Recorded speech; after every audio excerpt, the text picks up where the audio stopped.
যাক, তবু দেখা পাওয়া গেছে বাবু। জানলা বন্ধ, দরজা বন্ধ। আমি তো ভাবছিলাম বুঝি বাবু হাওয়া খেতে বেরিয়েছেন। কি অমন দেখছো? দরজাটা একটু খুলবে, না এমনি হাঁ করে দাঁড়িয়ে থাকবো বাইরে? খুলছি।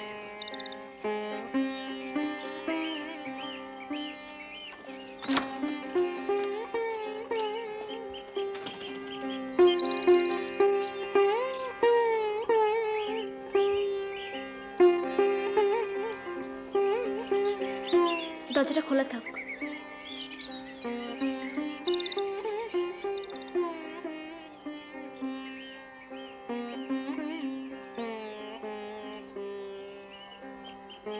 কেন? তুমি যে বললে তোমার এখানে আসা বারণ। বারণ করলেই শুনতে হবে বুঝি? না না, আজকে রোববার, সবাই বাড়িতে আছে। তোমার মিথ্যে একটা বদনাম রটবে। কেউ নেই, সবাই ছেলের বাড়ি গেছে। ছেলে? আকাশ থেকে পড়লে যেন, জানো না, মেয়ের বিয়ে দিতে গেলে একটা ছেলের দরকার পড়ে। ও,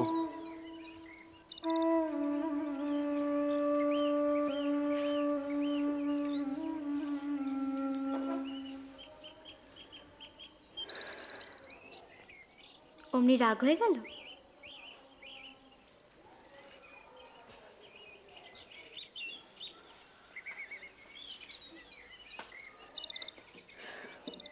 কথা কইবে না? কি আছে, তুমি তো জানতেই আমার বিয়ে হয়ে যাবে। আর তো বড় যে 2 বছর, তারপর 5টা দিয়ে একটা বড় চাকরি পেয়ে যাবে। তখন কি আর এই মরা পচা ঘরে থাকতে ইচ্ছে করবে তোমার? আমার কথা তোমাকে ভাবতে হবে না, তুমি শুধু নিজেরটাই ভাবো।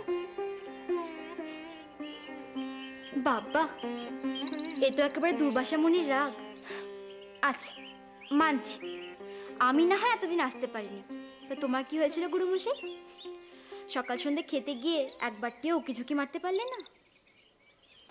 ওরকম চুরি করে দেখা আমার স্বভাব নয়। ঠিক আছে, মানলুম খুব সাধু পুরুষ।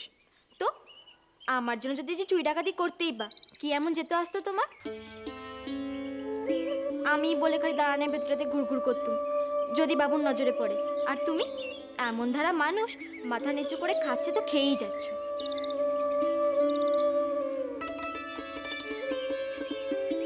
তোমার বিয়ে হয়ে গেলে তার পরদিন আমি চলে যাবো এখান থেকে। না না নয় হ্যাঁ, আমার ইচ্ছে। না, একদম যাবে না, নইলে বাড়িতে দুর্নাম হবে না? সবাই তো এটাই বলবে যে ছেলেটা বাড়ির মেয়ের সাথে ফষ্টি নষ্টি করা তালে ছিল, হলো না বলে বাড়ি ছেড়ে কেটে পড়ছে। ঠিক আছে, দুর্নাম হলে তো আমার হবে, তোমারটাতে কি?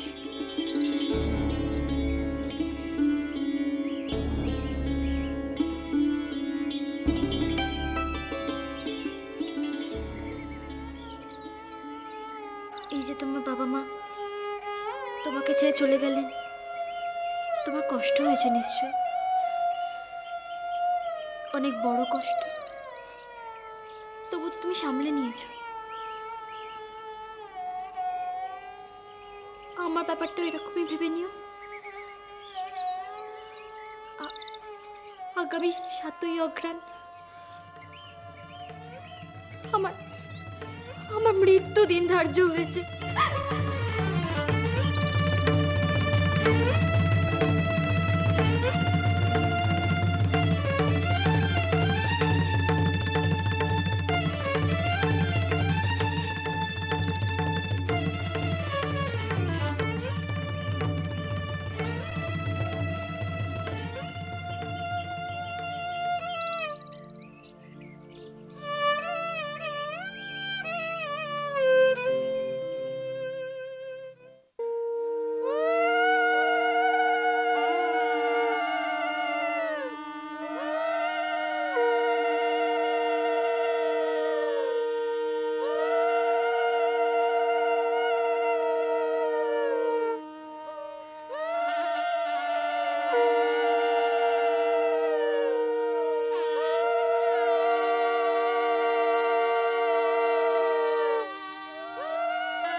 বাবা, দিচ্ছি।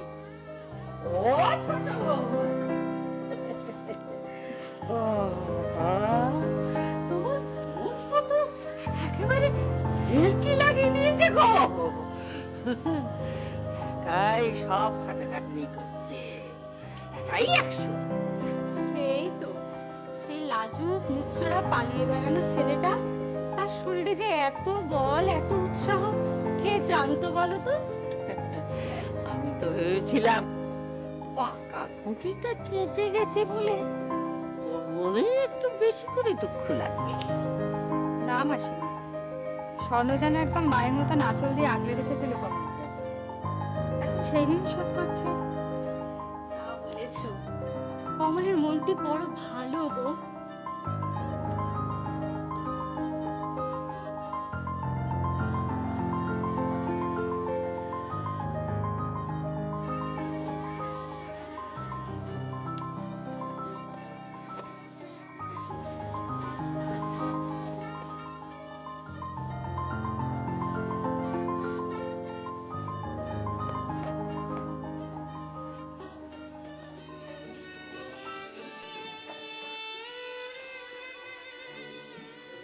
এই যে, এটা খেয়ে নাও দেখি। কেউ দেখে ফেললে তখন আবার সঠিক কৈফিয়ত। না, আমি খাবো না। দেখো, আমাকে বেশি জ্বালাবে না বলে দিলুম। খেয়ে নাও বলছি, নইলে কিন্তু আমি অনর্থ বাঁধাবো। বিয়ে ভাসিয়ে দিয়ে পুকুরে ঝাঁপ দেবো বলে দিলুম।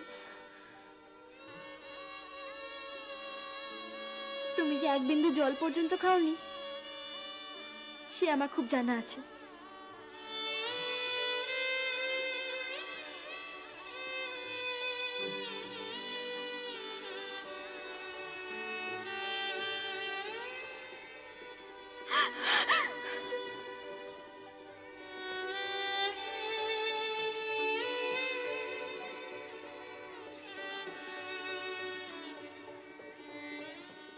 এদিকে এসো, এদিকে এসো। হাটের মধ্যে কোনো কথা বললে মুশকিল হয়ে যাবে। বসো বসো, স্থির হয়ে বসো। সত্যি করে বলো তো, কি হয়েছে? একটা সমস্যা হয়েছে বড়বাবু। কি সমস্যা? সকালবেলা ছেলে গা ধুতে গিয়ে হঠাৎ না মানে পা পিছলে পড়ে গেছে, তো খুব যন্ত্রণা হচ্ছে, না এত যন্ত্রণা হচ্ছে যে কাটা পাঠার মতন ছটফট করছে। যে ডাক্তার ডাকা হয়েছে, কিন্তু সমস্যাটা বড়বাবু, বিয়ে হবে না। সে কি, বিয়ে হবে না মানে? আহা, তোমরা আমার এখানে এলে কেন? তোমরা ভেতরে যাও না, আমি তো কথা বলছি। কি বলছো বর্দা? এরকম একটা খবর শোনার পর আমরা কেউ স্থির হয়ে থাকতে পারি? আর পা ভেঙেছে, ডাক্তার এসেছে, তাতে বিয়ে না হবার কি আছে? আর সে নয় একটা মোটর গাড়ি করে মেয়েকে নিয়ে আমরা ওখানে চলে যাব। এইদিকে একবার পুরোহিত মশাইদের সঙ্গে কথা বলে দেখি। আর বিয়ে যে মেয়ের বাড়িতে হতে হবে এর তো কোনো মানে নেই। সেই তো, এই তো 4-5 মাইলের রাস্তা। না মেজবাবু, সমস্যাটা সেখানে নয়, সমস্যাটা অন্য জায়গায়। মানে ছেলের মা একটু বেঁকে বসেছে। মানে ছেলের মা বলছে যে মেয়ে নাকি অলক্ষণে, এখানে বিয়ে হলে একটা বড় রকমের লোকসান হতো। মানে উনি বলছেন যে মেয়ে রাক্ষসী। আমার মেয়ে রাক্ষসী? প্রতিমা, বড় বউ, দেখো।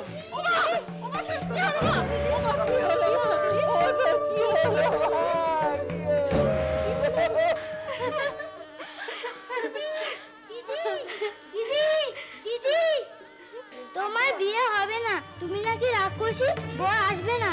কি হয়েছে? জেঠুমনির কাছে তো তাই আলোচনা হচ্ছে।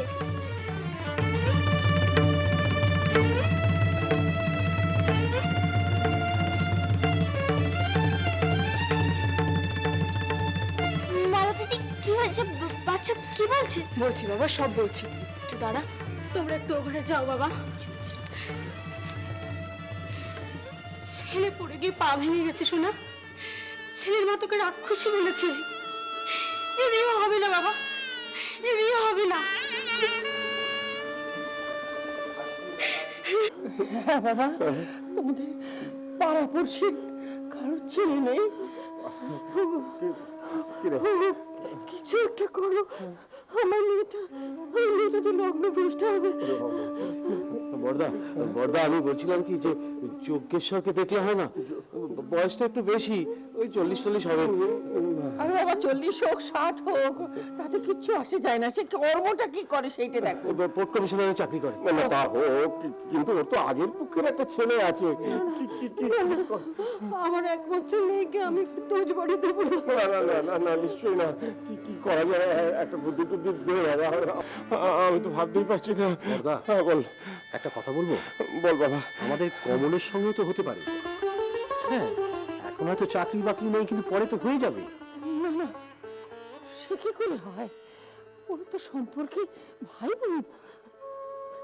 ভাই বোন তো কি আছে, সহোদর তো নয়। ওদের দুটোকে খুব ভাব।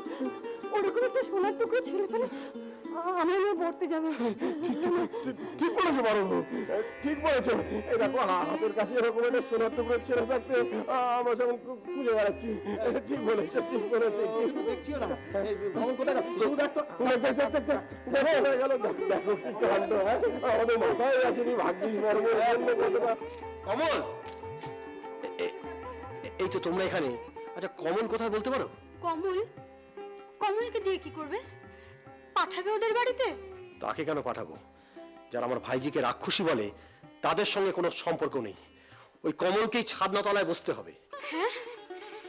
সত্যি? কমলের সঙ্গে বিয়ে হবে আমাদের স্বর্ণর? খুব ভালো। এর থেকে ভালো কিছু আর হয় না গো, আর ভালো কিছু এর থেকে হয় না। তা সে রাজি হয়েছে তো? কিন্তু তাকে তো এই তল্লাটেই খুঁজে পাওয়া যাচ্ছে না, সে গেল কোথায়? চল তো দেখি। ও মালতী, একবার চল না ঠাকুর ঘাটে। চল চল শিগগিরই চল।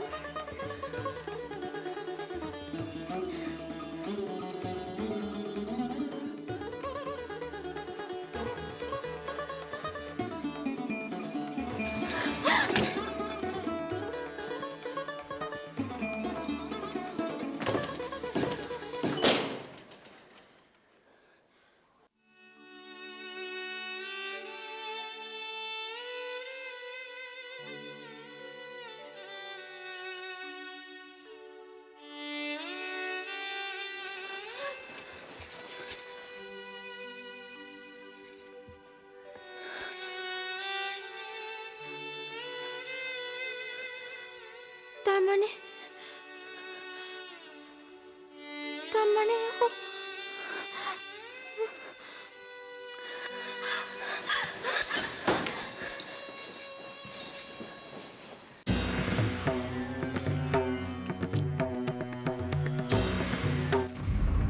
আমার দেনা শুনতে গেলে বড় বড় পাশ দিয়ে বড় অফিসে বড় কর্তার চাকরি করতে হবে। অনেক অনেক টাকা মাইনে না পেলে আমার দেনা শুধবে কি করে? দাঁড়াও, দাঁড়াও। ও, আমি মানুষটা বুঝি এতটাই তুচ্ছ যে যা হোক একটা কাজ করে আমার দেনা শোধা যাবে? দাঁড়াও।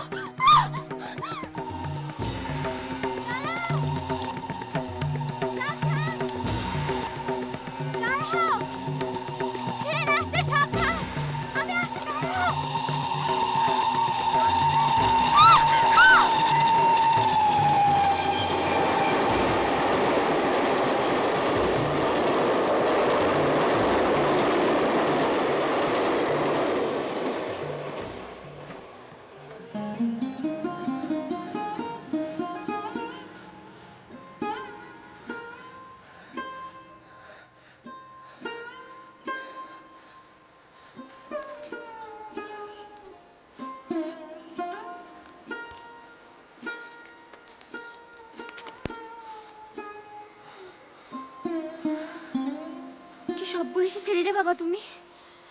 এই মতলব মাথায় এঁটেছিলে? ভেবেছিলে আমি বুঝি বুঝতে পারবো না? কি কাণ্ড! তুমি এরকম বিয়ের সাজে, আমি তো কিছুই বুঝতে পারছি না। ঢের হয়েছে, থাক, আর বুঝতে হবে না। সত্যি সত্যি করে ভালো তো দেখি।